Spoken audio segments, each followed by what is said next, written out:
Hola, soy el hermano Contreras y este es un video complementario para el estudio del libro de Mormón de acuerdo con el manual de Ben Sígueme. Para esta semana estuvimos leyendo los capítulos 11 al 17 del libro de Mosía y estuvimos conociendo sobre el rey Benjamín y el profeta Abinadí. Pero antes, vamos a hacer un breve recorrido por la cronología del libro de Mormón hasta este momento. Nos ubicaremos aproximadamente en el 225 a.C., cuando el Señor le advirtió a Mosía que huyera de la tierra de Nefi junto con la parte más justa del pueblo, ya que iba a ser invadida por los lamanitas. Mosía parte con su pueblo hacia el norte, donde se encuentran con un pueblo llamado los mulequitas. Tras este encuentro, los mulequitas se convierten en nefitas y escogen a Mosía como rey de la tierra de Sarael. Durante el reinado de Mosía, aproximadamente en el 200 a.C., un hombre llamado Senif deseaba volver a tomar la tierra de Nefi que estaba siendo gobernada por un rey lamanita llamado Lamán. Senif pacta con el rey para que le permita ocupar nuevamente sus tierras, a lo que éste accede, pero con la intención de poderlo subyugar después. De esta forma, Senif se convierte en el nuevo rey de esta colonia nefita.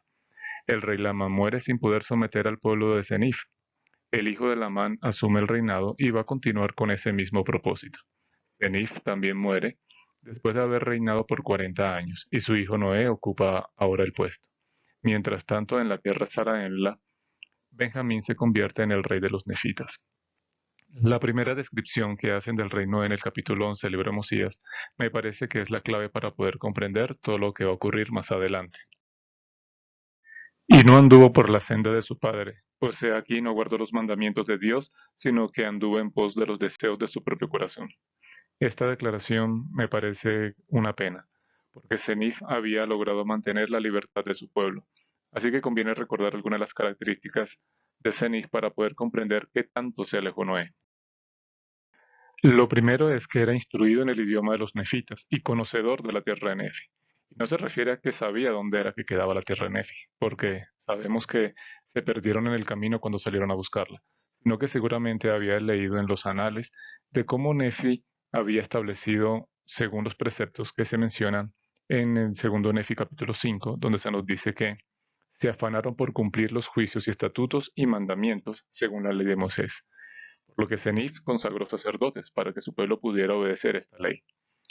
Nefi le enseñó a su pueblo a ser industrioso, y fue justamente lo que Senif le enseñó a su pueblo cuando empezaron a ocupar la tierra. También conocía la promesa que a medida que cumplieran los mandamientos, el Señor los preservaría en contra de sus enemigos, ya que cuando tuvo que luchar en 2 ocasiones contra los nefitas, recurrió al Señor para recibir su fuerza y vencerlos. De esta forma, mantuvo la libertad de su pueblo. Lamentablemente, todo este conocimiento lo llevó a tener un excesivo celo por poseer la tierra de Nefi, y logró juntar a una cantidad suficiente de personas para convencerlos de que lo acompañara a hacer un pacto con el rey de los lamanitas para poder poseer la tierra. Pero todo esto que logró Senif estaba a punto de cambiar, porque el rey Noé prefirió alejarse del legado que le había dejado su padre. Y tuvo muchas esposas y concubinas, y no solo él, sino que incitó al pueblo a hacer lo mismo. Recordemos que fue justamente este pecado por el que Jacob había amonestado al pueblo años atrás en esa misma tierra, diciéndoles que si no lo abandonaban y se arrepentían, los lamanitos se la quitarían. Impuso tributos de la quinta parte de cuanto poseían. La finalidad de este tributo era sostener al rey, a sus esposas y sus concubinas, así como también a los sacerdotes y a las esposas y concubinas de estos. Destituyó a todos los sacerdotes que su padre había consagrado y en su lugar consagró a otros, aquellos que se envanecían con el orgullo de sus corazones. Fue con estos sacerdotes que pudo pervertir las enseñanzas y engañar al pueblo con vanas y lisonjeras palabras. Construyó muchos edificios elegantes y espaciosos y los adornó con obras finas. Por último, se nos dice que entregó su corazón a sus riquezas y pasaba el tiempo en vivir desenfrenadamente. Imagínense, fueron 40 años que su padre hizo prosperar esa tierra, pero Noé solo veía lo mucho que podría aprovecharse de ella sin importar que su pueblo pudiera ser destruido. Al pasar 10 años de que Noé inició su reinado y de estar realizando todas estas reformas, el Señor envió a un profeta llamado Binadí para que lo amonestara. Y acontecerá que a menos que este pueblo se arrepienta y se vuelva al Señor su Dios, será llevado al cautiverio, y nadie lo librará salvo el Señor, el Dios Todopoderoso. Pero el pueblo ya estaba muy enceguecido por todas esas por toda esa aparente prosperidad que tenían alrededor. Así que no podían escuchar a Abinadí sino con enojo. Y los ojos del pueblo se hallaban cegados, por tanto endurecieron sus corazones contra las palabras de Abinadí, y trataron de apresarlo desde ese momento en adelante. Y el rey Noé endureció su corazón contra las palabras del Señor, y no se arrepintió de sus malas obras. De este primer encuentro entre Abinadí y el pueblo del rey Noé, Abinadí logró salir sin ser detenido, pero podríamos reflexionar sobre las siguientes preguntas. ¿Por qué creen que el pueblo no podía notar sus iniquidades y por el contrario les parecía que Abinadí los ofendía con sus amonestaciones? ¿Qué podría actualmente cegarnos espiritualmente e impedir que recibamos con buena disposición las amonestaciones o exhortaciones de los profetas o demás líderes de la iglesia, así como también reconocer nuestros pecados? Si les parece apropiado, pueden pausar el video y dar las respuestas entre ustedes. 2 años después de este primer encuentro, Abinadí regresa a la ciudad, pero esta vez disfrazado, para poder entrar en ella, y una vez adentro empieza a amonestar al pueblo. Es por ello que lo capturan y lo llevan ante el rey Noé, y este a su vez convoca un concilio con todos sus sacerdotes para interrogarlo y encontrar algo de qué acusarlo. Es en esta especie de juicio donde Abinadí va a testificar con mucha valentía y de paso dejarnos algunas enseñanzas. Así que prepárense para este enfrentamiento entre Abinadí contra el rey Noé y sus sacerdotes. El primer ataque viene de los sacerdotes con una pregunta para que Abinadí les explique qué significa una escritura que se encuentra en Isaías 52 del 7 al 10. Abinadí la evade, pero no la olvida. La respuesta la deja para el final y contraataca con otra pregunta. ¿Qué enseñáis a este pueblo? Rápidamente los sacerdotes responden, la ley de Moisés. Abinadí aprovecha y les da una descarga rápida de amonestaciones porque enseñan algo que no viven, pero les da otro ataque con la siguiente pregunta. ¿Viene la salvación por la ley de Moisés? Los sacerdotes aún no se reponen de la primera tanda, pero le responden nuevamente con rapidez que sí, que la salvación viene por la ley de Moisés. Abinadí los tiene donde los quería.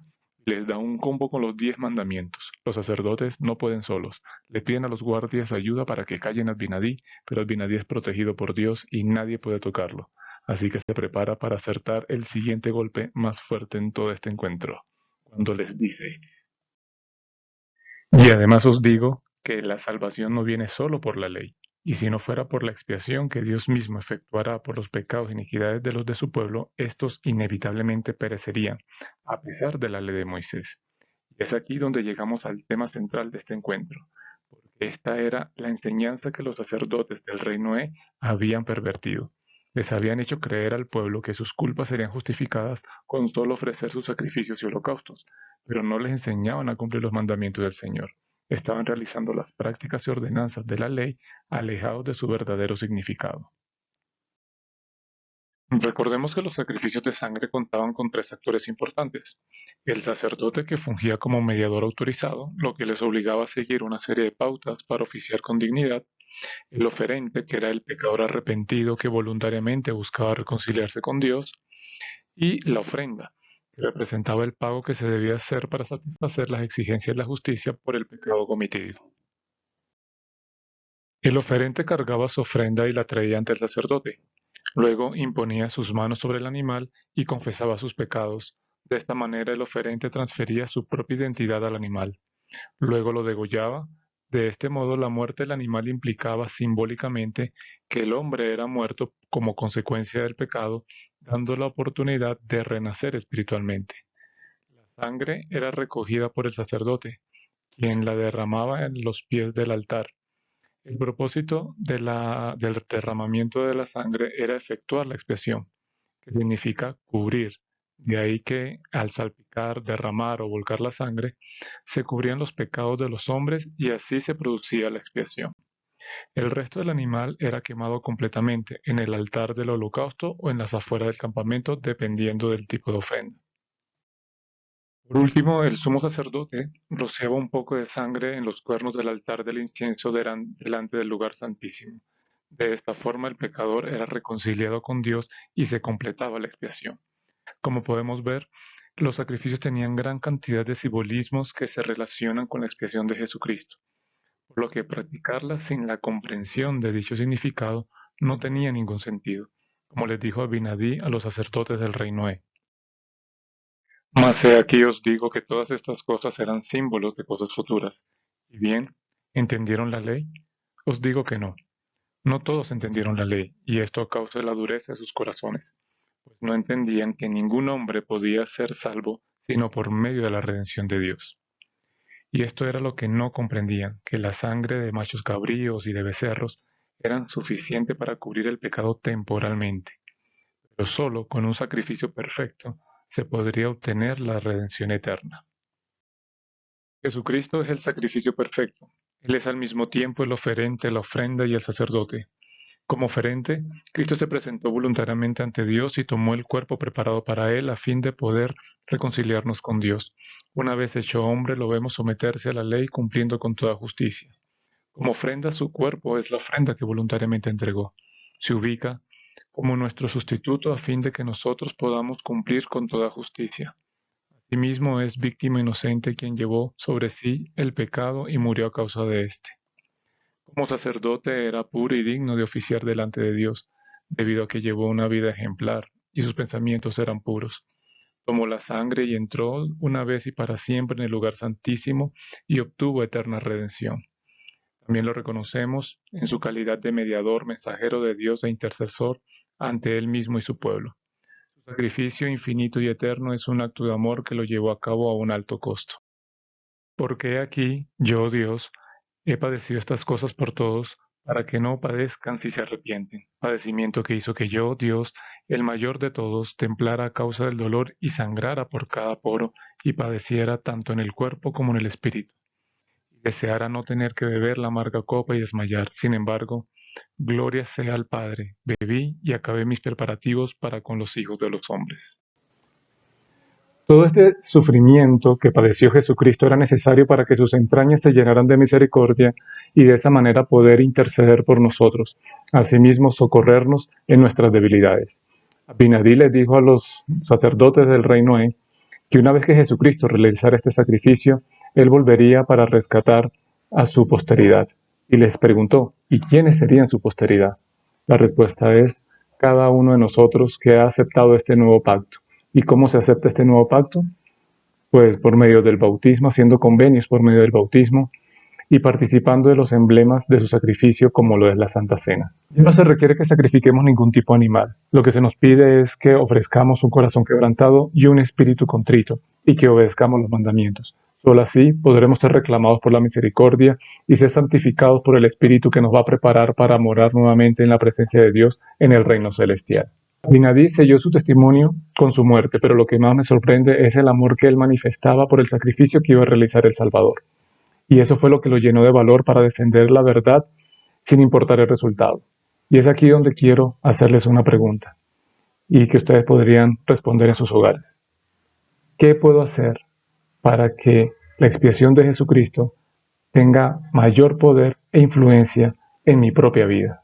A veces podremos llegar a pensar que con el tiempo lograremos superar todos aquellos dolores que pueden afectar nuestra alma.